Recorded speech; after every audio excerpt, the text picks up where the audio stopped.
यस्याननं मकरकुण्डलचारुकर्णा भ्राजत कपोलसुभगं सुविलासहासम्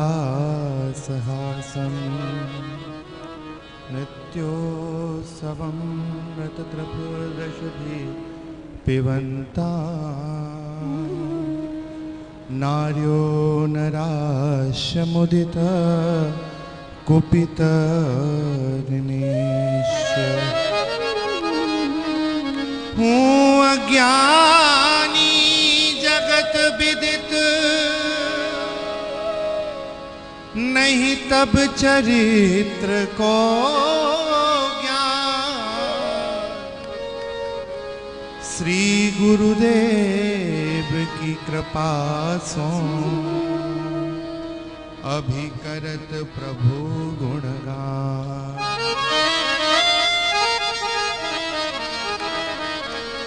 असंख्य दिव्यानंद कल्याण गुणगण निलय सतघन चितघन आनंद घन भक्त वत्सल शरणागत वत्सल गोपी जन प्राण बल्लभ हृदयेश्वर रास रासेश्वर ब्रजेंद्र नंद नंदन यशोदोत संग लालित भगवान श्री बालकृष्ण लाल परम कथा रसिक गान गुण गंधर्व जेता महानाटक निपुण अनंत बलवंत भक्त भय भंजन श्री हनुमंत लाल जी युगल भक्त और भगवान के चरणों में वंदन करके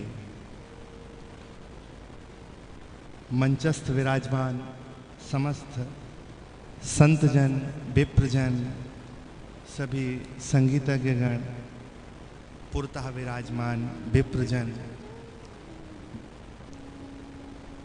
स्नेहमयी माताएं भगवत प्रेमानुरागी सज्जन वृंद आप सबको राम राम प्रणाम करके और जिन महापुरुष की वाणी को सुन सुन के हजारों हृदयों में भगवत भाव का उदय हुआ, कितने ऐसे हृदय हैं जिन्हें ये प्रेरणा हुई कि हम भी महाराज जी की वाणी को सुन के श्रीमद् भागवत की मंगल भगवत भागीरथी का गान करें। ऐसे पूज्य चरण जो सन्मुख हैं, आपकी वाणी लोक लोकांतर में भगवत भाव का प्रचार कर रही है। हम आपके चरणों में वंदन कर रहे हैं। अभी महाराज जी कह रहे थे कि जो जन्म जन्मांतर तक देता है, महाराज जी महाभारत का एक श्लोक हमको स्मरण आया। देने की बात चली तो दान की बात याद आई। दान सर्वोपरि क्या है?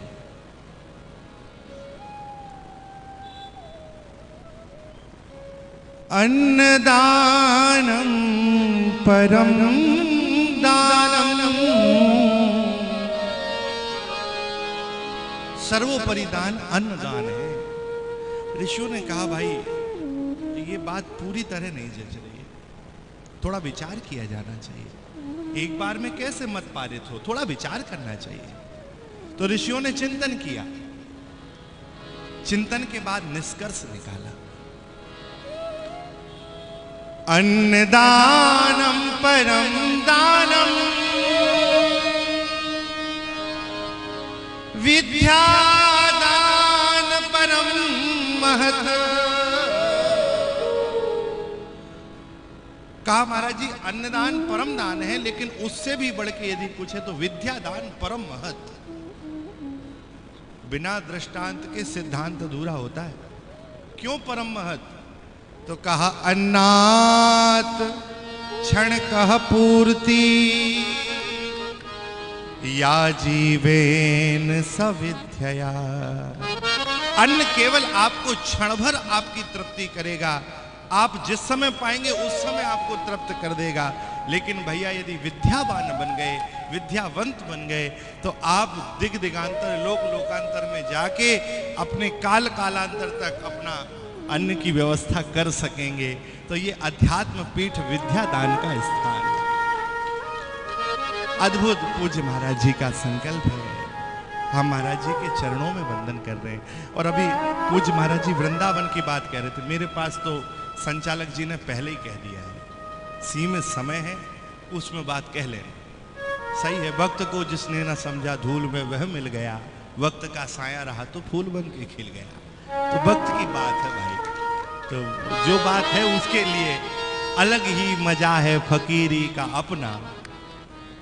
संतों को चिंता नहीं होती ना समय की ना वक्त की, अलग ही मजा है फकीरी का अपना। ना पाने की चिंता न खोने का भय है, न पाने की चिंता न खोने का भय। पूज्य महाराज जी वृंदावन की बात कर रहे थे, क्या कहें इस ब्रजभूमि के विषय में। रामस्य नाम रूपम च लीला धाम परात्परम एतत् चतुष्टयम नित्यम सच्चिदानंद विग्रहम। ये तो साक्षात भगवान है। यत्र प्रविष्टो सकलोपि जंतु आनंद सच्चिद घनतामुपैति। किसकी योग्यता होगी इसका वर्णन करने के लिए।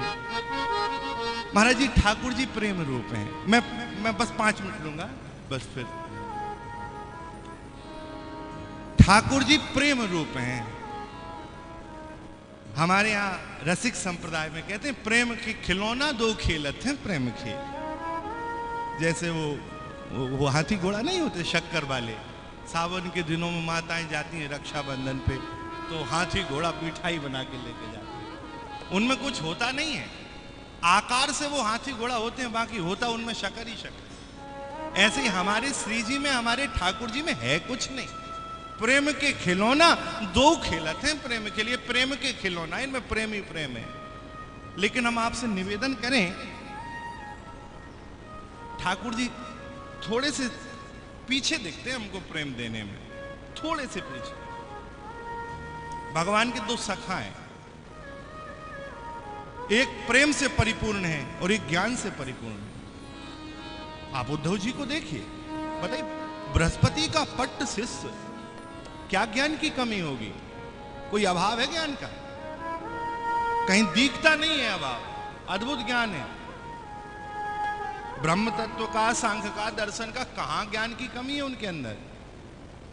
भगवान को लगता है उद्धव ज्ञानी बहुत है लेकिन पूर्ण नहीं है क्योंकि प्रेम नहीं। एक भगवान का सखा है, भगवान उससे बहुत प्यार करते हैं, कितना प्रेम करते हैं कि भगवान सारथी बन जाते हैं। उसमें प्रेम बहुत है महाराज लेकिन ज्ञान नहीं, बड़ी समस्या है। भगवान दोनों को पूर्ण करना चाहते हैं। अर्जुन चाहते हैं कि हमें ज्ञान मिले, उद्धव चाहते हैं प्रेम मिले, भगवान चाहते हैं दोनों की पूर्णता हो जाए। भगवान ज्ञान देने की हिम्मत कर लेते हैं। ठाकुर जी कुरुक्षेत्र के मैदान में जहां अभी घनघोर युद्ध होने वाला है, दोनों सेनाएं सशस्त्र होकर खड़ी हैं, उस रणांगन में खड़े होकर ठाकुर जी ज्ञान देने की हिम्मत कर लेते हैं।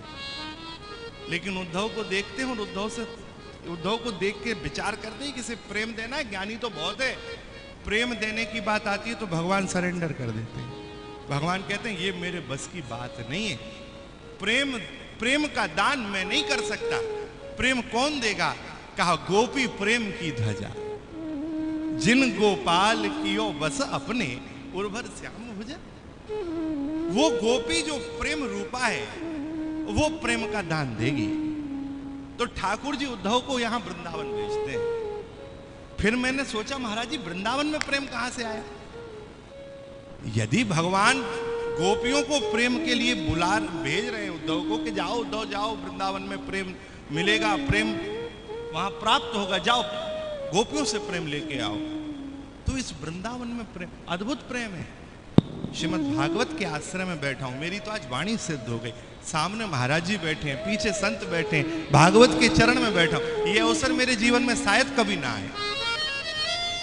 तो इसलिए अभी तक का पढ़ा लिखा गुरुजनों की जो दृष्टता पूर्वक भी सेवा बन गई होगी, उसका फल है कि आज महाराज जी को सुना रहा हूं यहां से बैठ के। बताइए,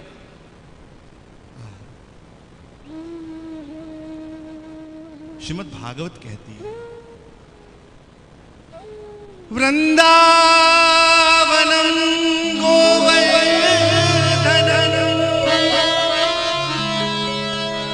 यमुना पुलनानि च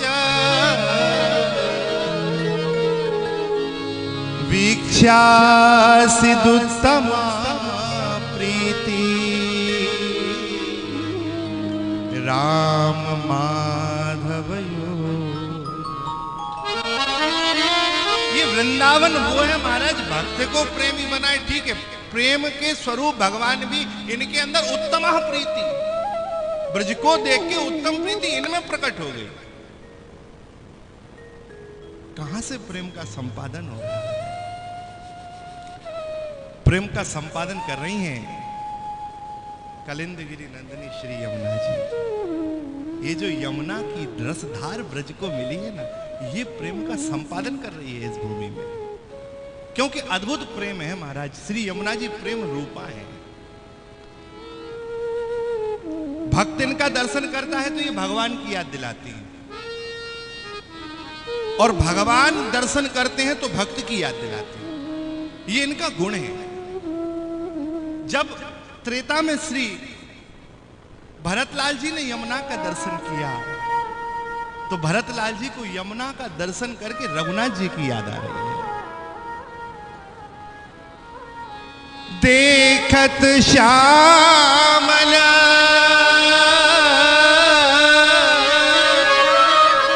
धवल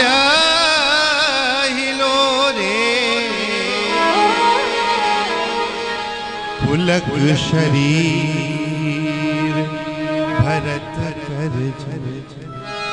भरत जी के नेत्रों से अब्र प्रेमास्त्रों का प्रवाह हो रहा है, और भगवती यमुना में आज उनको रघुनाथ जी का स्मरण आ रहा है, राम जी का।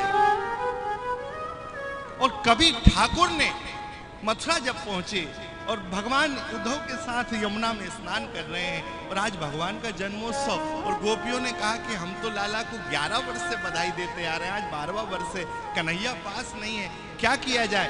सबों ने मिलकर प्रेम की पुष्प कुंज माला पहनाई। कभी किसी कवि ने कहा था कि कहना प्यार हृदय का यमुने पर अंतः की पीर न कहना। ये प्रेम का संपादन करने वाली है। गोपियों ने यमुना किनारे बैठ के वह माला यमुना जी को समर्पित कर दी कि हमारा उपहार श्री कृष्ण तक पहुंचाओ। श्री कृष्ण स्नान के लिए यहाँ गोता लगा रहे हैं यमुना जी में, और जैसे ही निकले हैं और वह उद्धव देख रहे हैं, वह गोपियों की प्रेम माला हृदय पे आई। यमुना जी ने भगवान को भक्तों की याद दिलाई, नेत्रों से अविरल प्रेमाश्रु बहे। उद्धव जी ने कहा क्या हुआ? तो ठाकुर जी के मुख से वाणी अवरुद्ध हो गई, एक ही शब्द निकला, ऊधो मुझे बिसरत नाई। मुझे गोपियों का स्मरण मैं भूल नहीं पाया, उद्धव मुझे ब्रज बिसरत नाई। तो ये जो प्रेम का संपादन है, ये भगवती यमुना इस भूमि में दे रही हैं, तो अद्भुत है। प्रेम यमुना जी देंगी, ज्ञान इस पीठ के माध्यम से प्रारंभिक संस्कार से ही बच्चों में पड़ेगा, और आचार्यों का जीवन देखेंगे, पूज्य महाराज जी का जीवन देखेंगे, उनकी सरलता सहजता देखेंगे, तो सहज ही विषयों से विरक्ति और सहज ही उनके अंदर ज्ञान वैराग और भक्ति का समन्वय होगा। निश्चित ही है अध्यात्म पीठ विद्यार्थी के अंतःकरण के अध्यात्म की चरम अवस्था की प्राप्ति कराने में सहायक होगा। हम तो भगवान से केवल यह प्रार्थना कर सकते हैं कि श्री ठाकुर जी ऐसी कृपा करें, इस ब्रज भूमि में प्रेम ज्ञान वैराग्य का समन्वय करके यहाँ के विद्यार्थी लोक लोकांतर में जाके भगवत भाव का प्रसार करें, भगवत भाव का प्रचार करें। और पूजनों से रह रहे हैं पर सुख शांति आज तक नहीं मिली। संसार की घटा से क्या प्यास बुझ सकेगी, चातक मृगों को जब तक घनश्याम घन होगा, श्री राम धुन में जब तक मन तो मगन होगा। तो पूज्य महाराज जी की बड़ी कृपा है कि दिन में भागवत सुन रहे हैं और शाम को ऐसे दिव्य कृष्ण धारा राम धारा भगवत चर्चा का सत्संग का हम लोग आनंद ले रहे हैं। अब हमारे इस क्रम में हमारे ब्रज मंडल के गौरव हमारे श्री बिहारी लाल वशिष्ठ जी के माध्यम से हम